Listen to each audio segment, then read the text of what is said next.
ఒకటి, సృష్టి ఎలా వచ్చింది, ఎవరు దీన్ని పరిపాలన చేస్తున్నారు, ఎవరిలో ఇది పోయి కలుస్తోంది, ఎవరిలో ఇది పోయి కలుస్తోంది, ఇది నేను తెలుసుకోవాలి అని అనుకుంటున్నాను.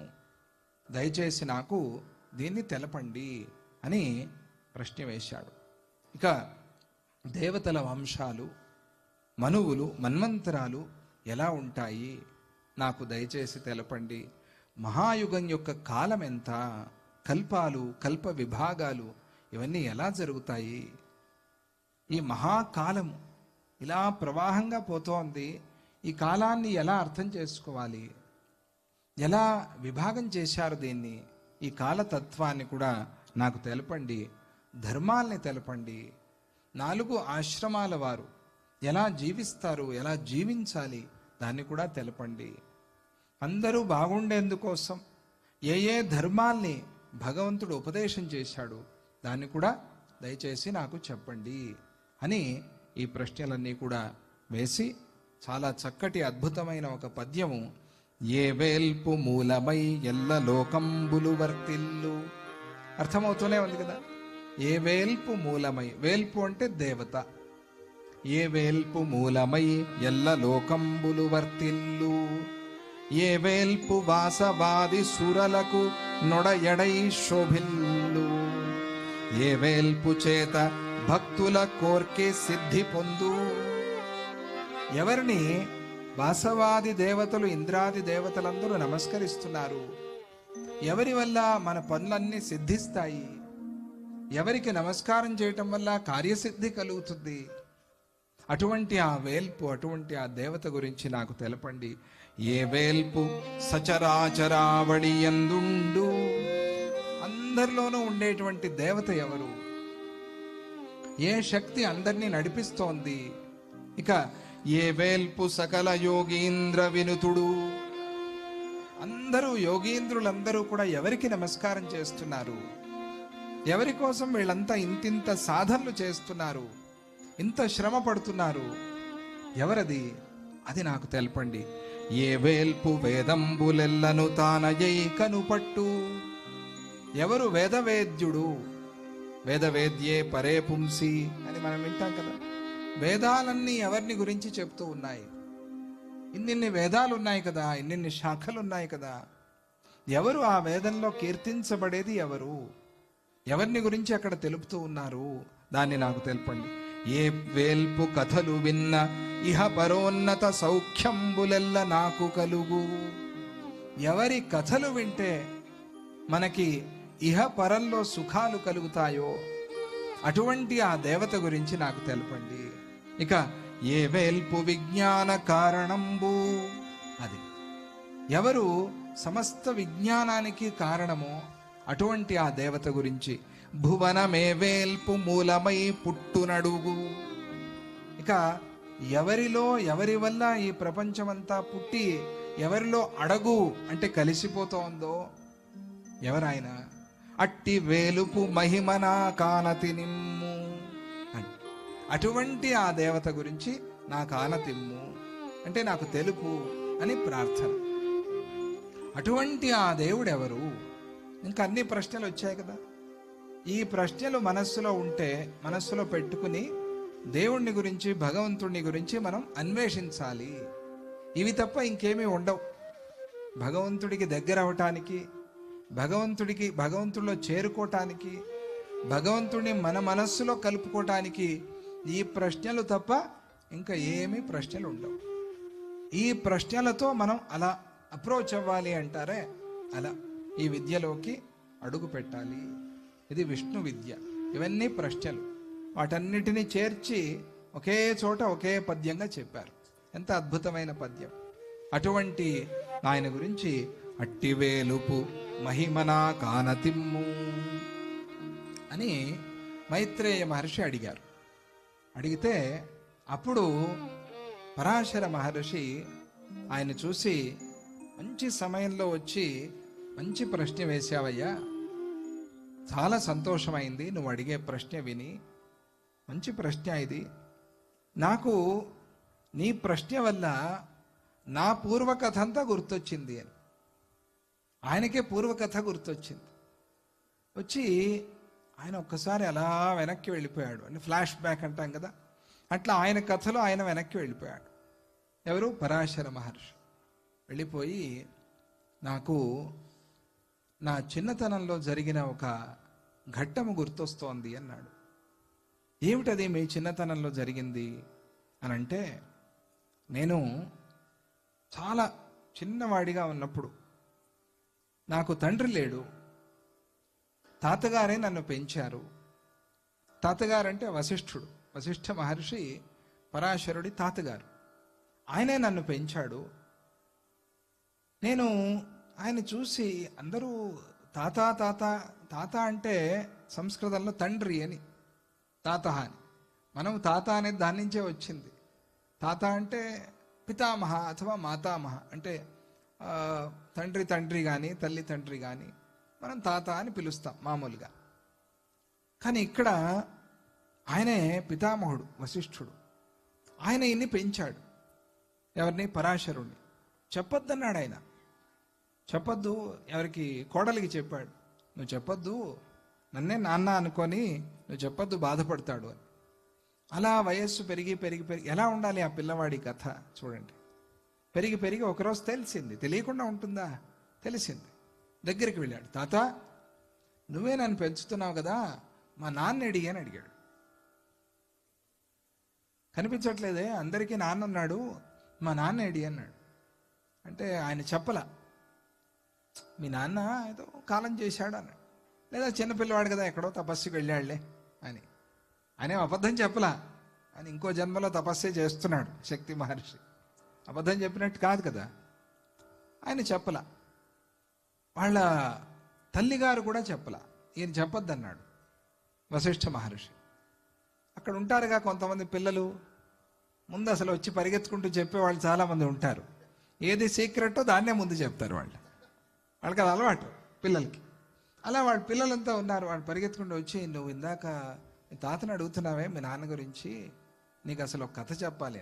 ఏమిటి అంటే, మీ నాన్నగారికి విశ్వామిత్రుడికి పెద్ద గొడవ అయింది.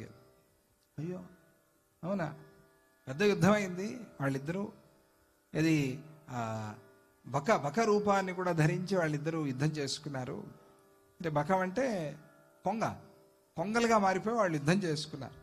విశ్వామిత్రుడు వశిష్ఠుడు యుద్ధం చేసుకున్నారు. వాళ్ళు మహాయోగులు, మహాతపస్సులు కదా వాళ్ళు, ఏ రూపమైనా ధరిస్తారు. వాళ్ళకి చాలా పెద్ద యుద్ధం జరిగింది. ఆ యుద్ధంలో విశ్వామిత్రుడు మీ తాతగారిని గెలవలేకపోయాడు, ఓడిపోయాడు. ఎన్ని అస్త్రాలు ప్రయోగించినా కూడా మీ తాతగారు ఒక దండం పెట్టాడు. అక్కడ పెడితే ఆ అస్త్రాలన్నీ వచ్చి దండంలో కలిసిపోతున్నాయి తప్ప ఒక్కటి ఆయన తగల్లా. చిన్న అగ్గిపుల్లలు ఉంటాయి, అగ్గిపుల్లలాగా పడిపోతున్నాయి. ఏ అస్త్రమో ఆయన మీద పనిచేయలే. అప్పుడు విశ్వామిత్రుడికి కోపం వచ్చి ఒక కృత్యని సృష్టి చేశాడు. కృత్య అంటే అభిచారిక దేవత, అంటే రాక్షస శక్తి. ఒక కృత్యని సృష్టి చేసి, నువ్వు వెళ్ళి వశిష్ఠుడి వంశము, పిల్లలు, ఆడవాళ్ళు అనేది చూడకుండా మొత్తం ఆయన ఆశ్రమం అంతా కాల్చేసిరా అని పంపించాడు. పంపిస్తే ఆ కృత్య వశిష్ఠుడి మీదకి రాలేకపోయింది. రాలేక తపస్సు చేసుకుంటూ ఉండేటువంటి వశిష్ఠ మహర్షి యొక్క పుత్రుడు శక్తి అని ఆయన పేరు, ఆ శక్తి మీదకి వెళ్ళి తన శక్తిని చూపించి ఆయన కాల్చేసింది. ఆ రాక్షస శక్తి ఆ శక్తి మహర్షిని కాల్చేసింది. ఇలా ఈ ప్రకారంగా మీ నాన్నగారు ఒక రాక్షసుడి చేతిలో, రాక్షస శక్తి చేతిలో మరణించాడు అని ఆ పిల్లలు వచ్చి ఈ పిల్లవాడికి చెప్పేశారు. ఈ పిల్లవాడు సామాన్యుడు కాదు. కోపం వచ్చేసింది. ఏమిటి, మా నాన్నని ఒక రాక్షస శక్తి వచ్చి చంపుతుందా? అసలు ఈ సృష్టిలో రాక్షసుడు అనేవాడే లేకుండా చేస్తాను అని సంకల్పం చేసి ఒక యజ్ఞం ప్రారంభించాను నేను. ఎవరు? పరాశర మహర్షి చెప్తున్నారు. ఒక యజ్ఞం ప్రారంభించాను నేను. దానికే రాక్షస సత్రయాగము అని పేరు. ఇంతకుముందు మనం చెప్పుకున్నామే పద్యంలో. అలా నేను ఒక సత్రయాగం ప్రారంభించి భీకరంగా యజ్ఞం చేస్తూ ఉంటే అక్కడక్కడ ఉండే రాక్షసులంతా వచ్చి హోమకుండంలో పడిపోతున్నారు.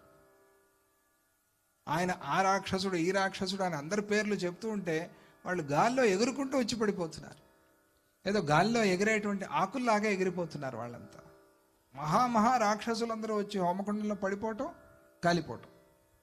ఇలా ఈయన భయంకరమైన ఒక యజ్ఞం చేశాడు. దాన్నే చెప్తూ ఉన్నాడు, నేను అలా భీకరమైన యజ్ఞం చేస్తూ ఉంటే ఆ హోమకుండంలో వచ్చి వీళ్ళందరూ పడిపోయి రాక్షసులందరూ బూడిదైపోయి కాలిపోతున్నారు.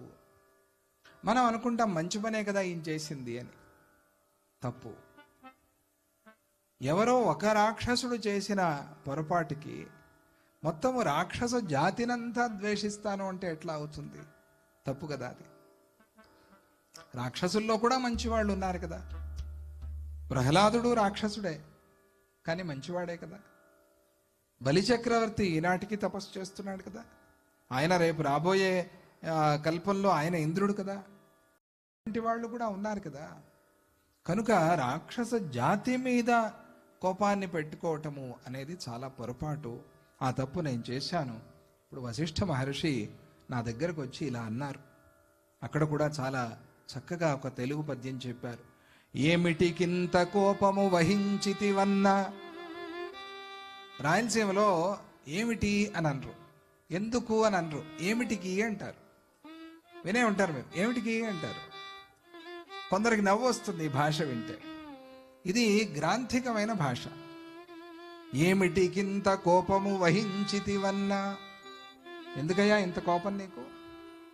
రాక్షసుల మీద ఇంత కోపం అవసరమా? లేదు, వశిష్ఠులు వారు అడుగుతున్నారు. కుమార రాక్షస స్తోమము చంపగానకట. అయ్యయ్యో, మొత్తం రాక్షస జాతినంతా చంపేస్తానని నువ్వు బయలుదేరావే, ఎంత దోషమయ్యా ఇది, ఎంత తప్పయ్యా ఇది. దోషము చందదే. దీంతో నీకు దోషం రాదా? దీంతో నీకు పాపం రాదా? ఇటువంటి పని చేయొచ్చా? చూసారా గ్రంథాలన్నీ ఎలా ప్రారంభమవుతాయి అని. ఇదే కదా ఈ కాలంలో జరుగుతూ ఉండేది. ఎవరో ఒకడి మీద కోపం పెట్టుకుని యుద్ధం ప్రారంభించాడు ఒక మహానుభావుడు, ఇంకా జరుగుతూనే ఉంది. వాడు ఎందుకు మహానుభావుడు అన్నాను అంటే మీకు తెలుసు, యుద్ధం ఇంకా జరుగుతూనే ఉంది, ఇంకా తోకలాగా పోతూనే ఉంది. ఎవరి మీద కోపం, ఎందుకు చంపుతున్నారు, ఎందుకు చస్తున్నారు, వాళ్ళకైనా తెలుసా అని అనుమానం. మనకు తెలియక్కర్లా, వాడికైనా తెలుసా అని. పాపం తెలియదు. ఏమి స్వార్థము, ఏమి వస్తుంది దీనివల్ల, మనిషి ఏమి సాధిస్తున్నాడు అని ఏమి అనిపిస్తుంది. ఓహో, ఇదంతా మనకు వైరాగ్యం రావడానికి మంచిదేనేమో అని. కానీ అలా అనుకోకూడదు, తప్పది. ఇదంతా చూసి పొరపాటును కూడా ఈ భూలోకానికి రాకూడదు అని అనిపిస్తుందా లేదా? ఇవన్నీ చూసినప్పుడు, ఈ యుద్ధాలు ఏమిటి, ఈ చంపుకోటాలు ఏమిటి, ఇవన్నీ చూసినప్పుడు అదే మళ్ళీ మన గురుదేవులు, మన భగవద్గీత, మన భక్తులు చూసినప్పుడు తప్పకుండా రావాలి అని కూడా అనిపిస్తుంది. ఇది రెండు ఉంటాయి, ఏం చేస్తాం? భగవంతుడు బ్యాలెన్స్ చేసే విధానం అట్లా ఉంటుందేమో. వాళ్ళు ఉంటారు, వీళ్ళు ఉంటారు, ఏం చేస్తాం మనం మన సాధన మనం చేసుకోవాలంతే. దోషము చందదే. తప్పు కదయ్యా. క్షత్రియోచితంబి మహనీయ కృత్యము. ఇది నువ్వు చేసే ఈ పెద్ద పని ఉందే, ఇది నీకు తగినది కాదు. క్షత్రియోచితంబు, వాళ్ళు చేస్తే చేస్తారు, వాళ్ళ పని అది, నీకెందుకయ్యా అది? నువ్వు కూర్చుని తపస్సు చేసుకోవాల్సిన వాడివి. ఎవరి పని వాళ్ళు చేయకపోతే సమస్యే కదా. ఇది నువ్వు చేయాల్సిన పని కాదు, నీకు యోగ్యమైన పని కాదు, మునీశ్వర ధర్మము కాదు. ఆహా, ఇది నువ్వు చేయాల్సిన పని కాదు, మునీశ్వర ధర్మము కాదు. పోనీ అందరూ అనుసరించిందా, అందరూ పట్టుకున్నదా? కాదు. మరి అటువంటిది నీకెందుకయ్యా అది? అటువంటి దాన్నే పట్టుకుంటారు. ఇది మునీశ్వర ధర్మము కాదు. జీవహింసా మతులైన వారలకు సద్గతిలేమియు నీ వెరుంగవే. ఆహా, జీవహింసా ప్రవృత్తి. ఈ హింసా ప్రవృత్తి వల్ల సద్గతిలేమియు, సద్గతులు కలగవు. వచ్చిన సద్గతులన్నీ కూడా పోతాయి. అందుకనే పరశురాముడు అవతార